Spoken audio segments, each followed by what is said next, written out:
everybody. Welcome to Big Balls Fantasy Football, the show by real fantasy football fans for real fantasy football fans. I am your host, 20-year fantasy veteran and fan of the now 2-0 Chicago Bears, Greg Reifsteck. And I am your co-host, Jenilee Borek, also a 10-year fantasy veteran and a huge diehard Chicago Bears fan. And together we are the beauty And the beast of fantasy football experts. So you're probably wondering, hey, where are all the lights? Where's the big studio and everything? We thought we were getting a little bit too far away from being fans, and we were turning into those NFL Network commentators you hate and we hate just as much. So we decided to downgrade it a little bit, bring it back down to the grassroots, so we could make sure we still have our picks good for you. That's right, because, you know, the picks are still going to be the same. You're still going to get all the big balls fantasy advice, but you're just going to see us not as pro, quote unquote. Oh, we're still pros. We're still definitely pros. Yeah. We don't know if our former employees were pros, but we'll leave that to be decided. Anyway, enough editorial commentary.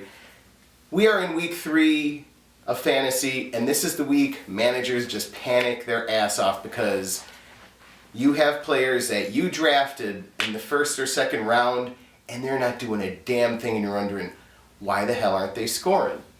That's right, and a lot of you are already 0-2 in your leagues. You're stressing out. You thought you had this amazing draft, and where are your starters?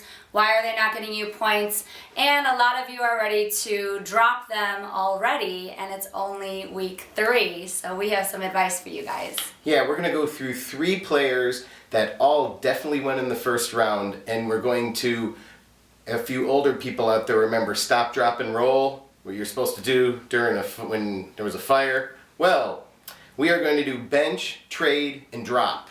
So, Jenilee, why don't you get us started with our first running back? Okay, I'm going to start us off with Stevan Ridley. Now, he has had 25 rushes for only 86 yards so far in 2 games, 1 fumble and 0 touchdowns. No touchdowns.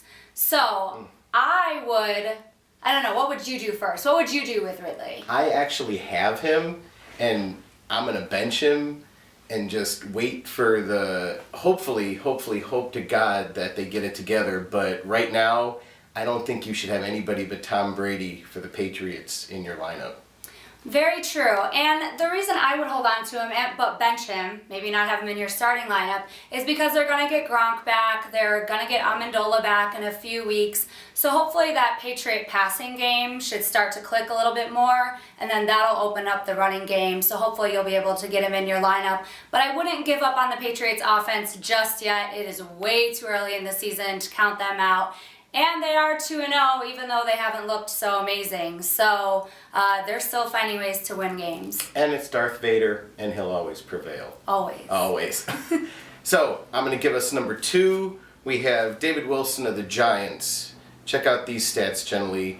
2 fumbles in the first game. He loves having fumbleitis in the first game. No touchdowns. 14 for 36 rushing. He has 120 return yards. That's why you might be tempted to keep him in your lineup if you're in a yardage league, but I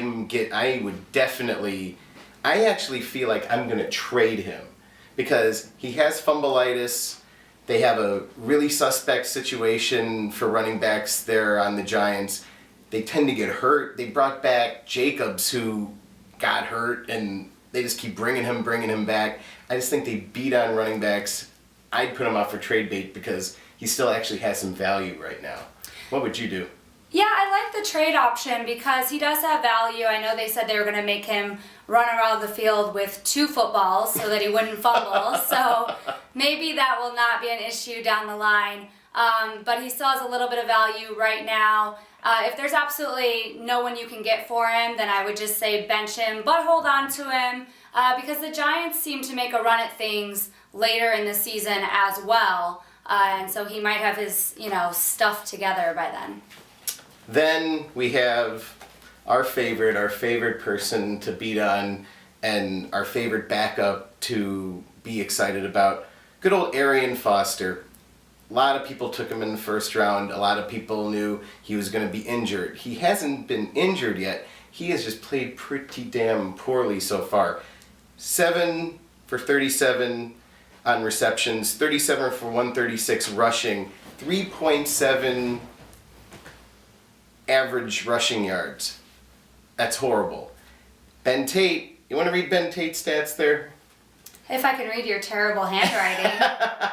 Is it 18 rushes for, is that 148? That's right. 148 yards, so that's an 8.2 average. Just like doctors write horribly, just what the doctor ordered. 8.2 average compared to 3.7, and Arian's the starter. Unfortunately, I just have to say I'm going to bench him because you don't know what Ben Tate's going to do either. He might be balling and Arian, might not, and then it might switch around. They tend to use that 2 running back system, and they tend to switch back and forth. I had to put up with him the first year I got Arian Foster, and pretty much every year I've gotten stuck with him, so I would bench him. And it's early to drop him, but if there is someone that's going off on the waiver wire, depending on if you're not in a deep league, you might want to think about dropping him because Ben Tate's in his contract year, which I think is why he's producing the numbers he's producing.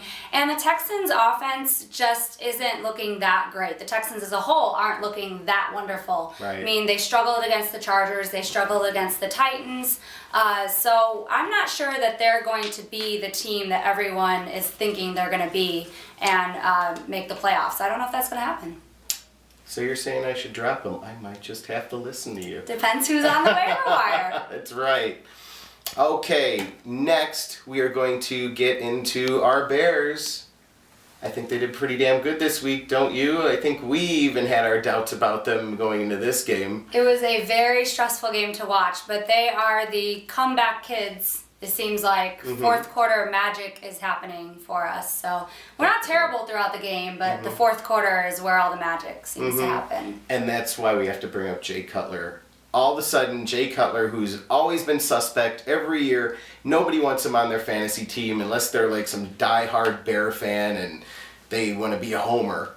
He actually has value. He actually has 5 touchdowns now, for crying out loud, at this point.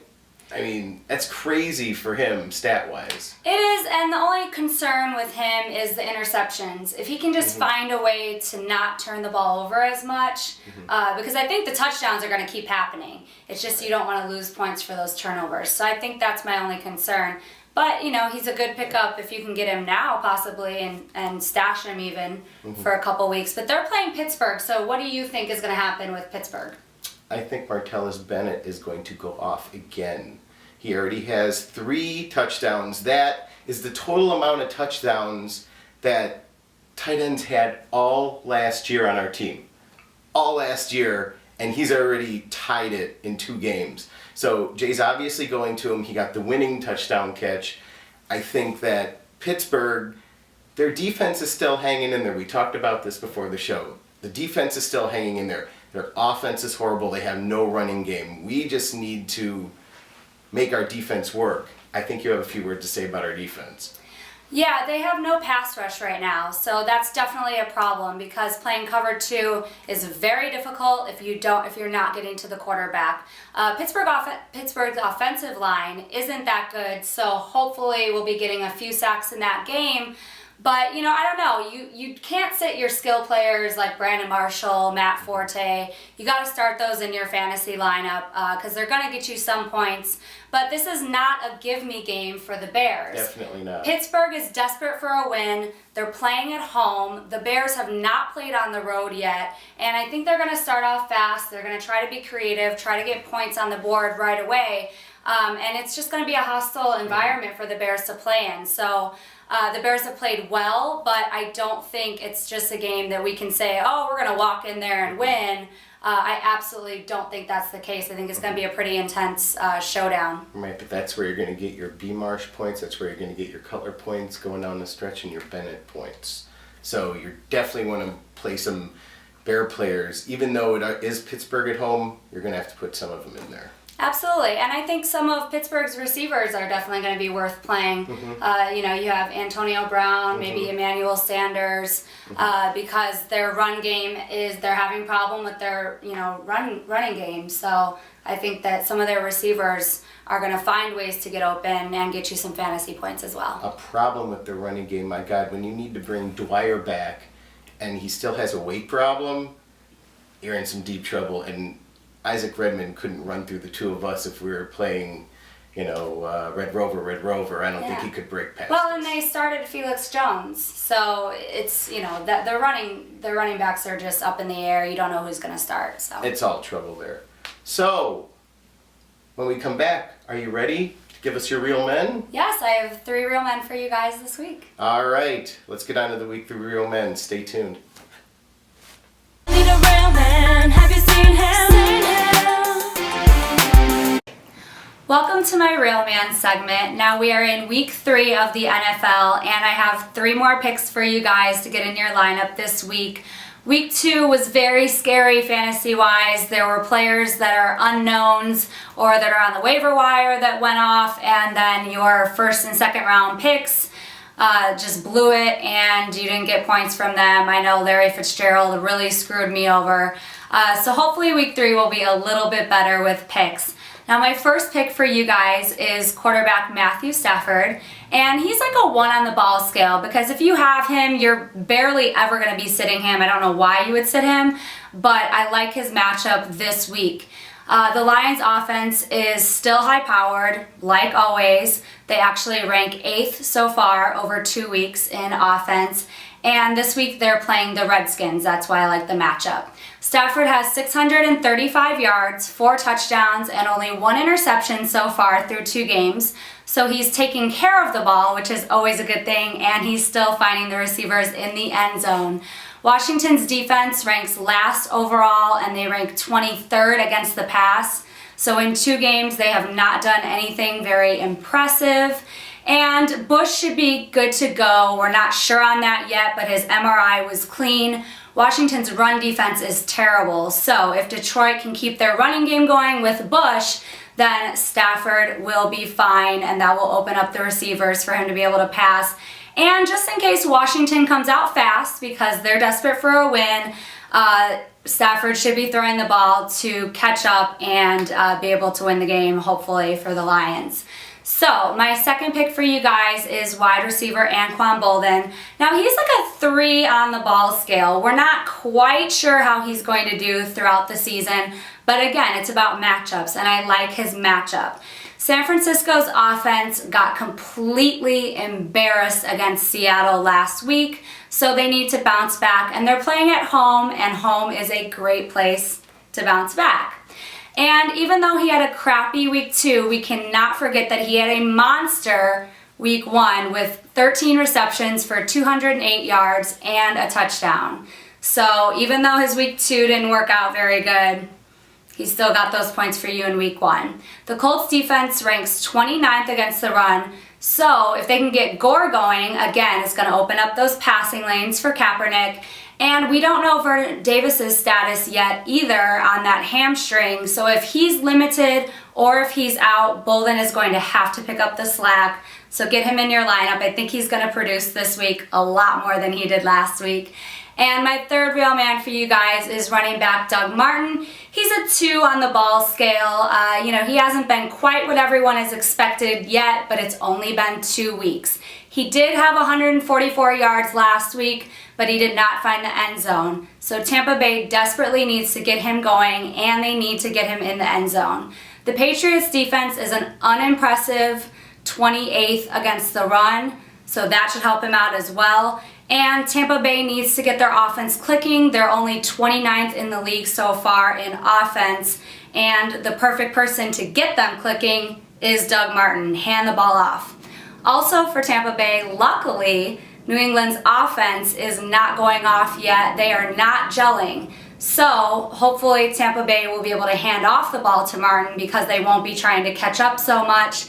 And in PPR leagues, hopefully Martin will be catching the ball a few times and running after the catch. And Tampa Bay's defense is the only thing holding that team together. I know some of the players are complaining and everything, but they'll get over it. They'll play good on Sunday. They actually have 4 turnovers and 9 sacks in 2 games. So hopefully that defense can get some interceptions and give their offense more chances with the ball. So get Martin in your lineup this week. And now Greg is going to give you his 3 beast mode picks for this week, as always. Everybody, as you notice, we're not on the stream.tv anymore. We are on our own YouTube channel, youtube.com/bigballsfootball. We are also still doing our podcast every single week. We're at a new address there too. Listen to us every week with different picks than you're going to get on this video cast. blogtalkradio.com/bigballsfootball. And as always, don't forget to follow us on Facebook, like us. Our Facebook page is facebook.com/bigballsfantasyfootball. Tweet us so that we can hear from you guys and answer any fantasy questions you have at bigballsfball. And go to our official website, which is the hub for all of our social media, which is bigballsfantasyfootball.com. Thanks for watching. Thanks for listening.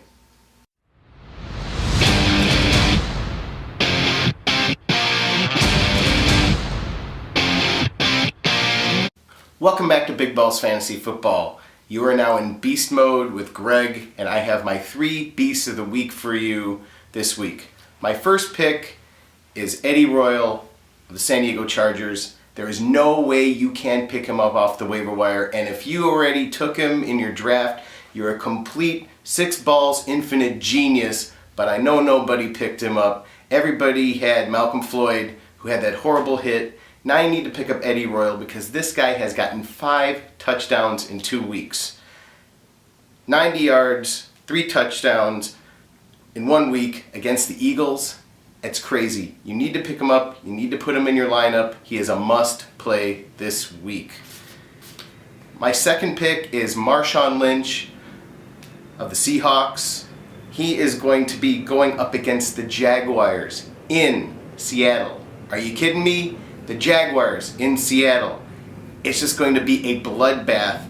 Maybe they'll be nice enough to take out Marshawn after he gets 200 yards and just goes completely apeshit and the 12th man loses their mind. You put him in. He didn't do too well this first week. Last week he went crazy against a really good San Francisco defense. So against the Jaguars, it's a no-brainer. It's probably around a 1-ball pick. My third pick, my third beast, is KNOWSHON MORENO of the Denver Broncos. KNOWSHON's going to be going up against the Raiders defense. They've been pretty suspect recently. You got to go with them. They didn't let MJD go last week, but I think they're going to let KNOWSHON go because he is streaking right now, and that's what you have to play in fantasy are the streaks. That's why I have beast mode. That's why I'm telling you he's going to beast this week up against the Raiders. Those are my 3 picks this week. Next, we are going to have a little break and we're going to show you our latest skit. Get on board with the San Diego Chargers diet. Damn, girl, you are really losing some weight. What is your diet? And don't tell me it's the Kim Kardashian purge diet. Oh, absolutely not. No. I'm on a much, much better diet. I'm on the Chargers rebuilding year diet. Okay, how does that work? It's kind of like Weight Watchers, but in reverse. So every time the Chargers lose points, I lose pounds. Every time Rivers throws an incompletion, I get to eat an apple. Every time Matthews fumbles the ball, I get a carrot stick. Every time Rivers throws a pick, I get to pick up a salad. And every time the Chargers go and fumble the end of the game snap, I get a smoothie for dessert. That must be a really great cleanse. I've been looking for one. And the secret really is, every time Matthews gets injured every 3 to 4 weeks, I go get a cologne. You are glowing, and I knew something was different. Is that right? Yeah. Jesus Christ, what's his deal? Oh yeah, he's just on the Monsters of the Midway Bears diet. It's really, it's offensive. It's bad. Every single time Jay Cutler throws a touchdown, I get to have one of these beers. But every single time the Bears, my beautiful Bears, win, I get to get a Giordano's pizza sent to me in the mail from my sweet home Chicago, and I gorge myself on the entire thing. Ugh, no wonder you're packing on the pounds. Oh, you bet, honey. Ugh, still not gonna beat the Packers, though. We're gonna beat the Packers not once, we're gonna beat them twice, and each time I'm gonna go up to damn Wisconsin, and I'm gonna go to their brat stop, and I'm gonna have one of their big old brats, and I'm gonna get a bunch of cheese curds. I'm just gonna gorge myself. Okay, Greg, I cannot be joining you on that because when the Bears win this Super Bowl, you're going to have a heart attack. Oh, no, honey, that's not when I'm going to have a heart attack. I'm going to have a heart attack when those damn Cubs win the World Series. The Cubs. Oh, the Cubs. To learn more about the Chargers' year rebuilding diet, call 1-800-555-THINKS-NORV. So I hope you guys enjoyed our little Charger skit. We had fun shooting it.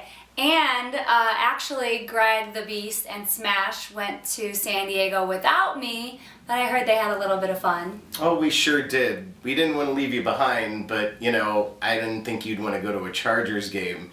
But Monday Night Football, if you've never seen it live, is completely crazy. We had a total party beforehand. Strangely enough, a really good time with some Texans fans that we're going to show you a little bit of footage of at a bar appearance we did at the Pacific Beach Bar and Grill. And then did a little bit of tailgating, and then hit Monday Night Football. So you missed it, but it was pretty damn awesome. Well, let's get into it because I know I definitely want to see it. All right. With Big Balls Fantasy Football with Armando. Texans fan. Texans fan. This is who? Armando. Armando here. Born and raised? Born and raised in Houston, Texas. Houston, Texas. And you are? Andy. Andy. Born and raised in Houston, Texas, all the way across, huh? All right. And your name? Will. Will.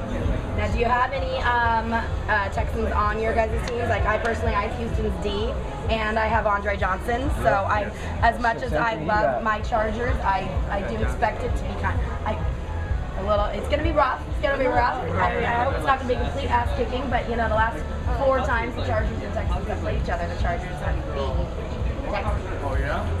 So, we'll see if it's going to be an upset tonight with that for you guys. So we have a segment we do call Use 'em or Lose 'em. Basically, we know you might not have them both on your team, but if you had to choose between these two players, who would you rather start this week? So we'll start with you over here. Want to give him the first one? Okay, Vic or RG3 for game? It's our first game tonight. To start? Yeah, who would you take? I'm going to go with Vic. Vic? Why? Vic. I like his passing completions. I think he's a great quarterback, and personally, I just think he has a better arm. Cool. Let's lay a Texans one on them. All right. Well, that seems like almost a no-brainer. Well, let's go. All right, Andre Johnson or Vincent Brown? Sean Missouri. Obviously. Andre Johnson. Why are you going to take Johnson? Johnson just, he's a beast. Top 2 receiver in the NFL all day. All right. How about, Alfred Morris or LaShawn McCoy? Yeah, LaShawn McCoy. And why? I just think he's just an all-around good player. So plus I have him on my fantasy I'm football, understand to see you want he the better points. give me some points. I hope. So, of course you like Johnson, but what do you guys think of your quarterback as far as fantasy is concerned? Matt Schaub. Matt Schaub. Matt Schaub. Why do you say I that? wouldn't pick him up on my fantasy. Man, I wouldn't pick him up on my fantasy team. You wouldn't? No. I would not. Just like I would not pick up Jay Cutler on my team, and my team's really the Bears, born and raised in Chicago, so I wouldn't think about play Matt him Schaub. He can't scramble, he can't run, so you want somebody who doesn't pretty much fall under pressure. So, He's my team. Houston Texans my team since day one. But hey, I'm still gonna ride or die. That's right. Use them or lose them then on Schaub versus Rivers. I'm going with Schaub. There you go, Sal. Still take them. Despite what you Schaub over Rivers. Why? What's the matter with Rivers? I think, I don't know, I don't really like Rivers, first of all. I think Schaub is just a better quarterback. Who do you think throws more picks?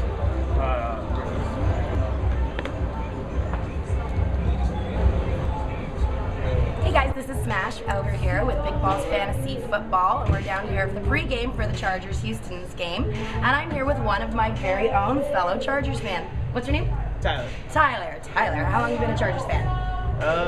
27 years. All right, I like that, like born and raised. All right, so we do a little segment called Use 'em or Lose 'em on our show, and it's just matching up to players that are going to be playing against each other tonight on which one you'd rather have in your fantasy league, whether you have them on your own actual roster or not.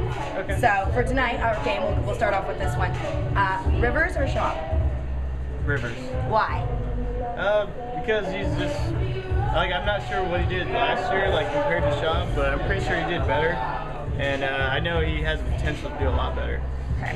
Well, what do we think about our running backs versus this? Matthews versus, oh God, what have we got? They have like Arian Foster, or even against the wide receivers, Andre Johnson. How do you think? Arian Foster. Arian Foster, yeah, that's a tougher one, but as a Chargers fan, I have to go with Matthews. And also, I do happen to have Matthews on my fantasy team, so I really hope he does better tonight. Right, and hopefully he doesn't get hurt. What's the over-under on how many weeks you think he's going to last without an injury? Well, I think he's due for a solid season. I want to think that. I really want that. Give us a prediction on the score. So when we run it later, we can see if you were right. Yeah. All right. I think it's going to be 21-14 Chargers. I like that one. I'll take that. All right, and let's see the back of the jersey. Yes, it's signed. The outro. That's a really little signature there, Phillip Rivers. And neat too. He's very neat. All right, thanks a lot. Yep, thank you guys. Go Go Chargers. Good.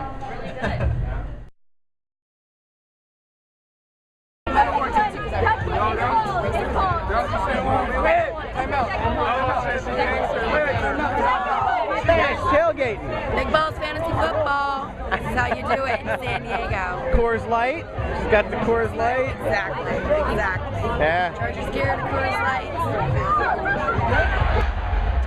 Chargers!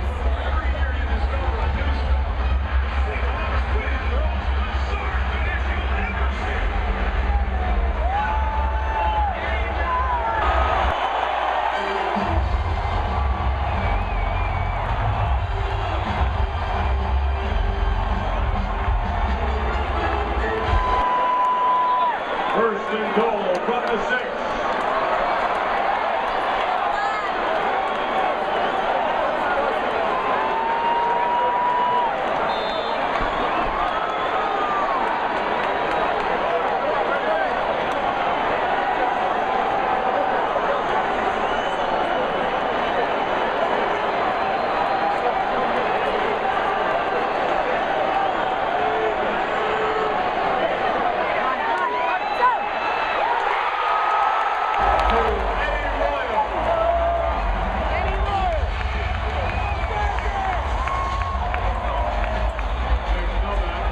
Tell me what the score of the game is.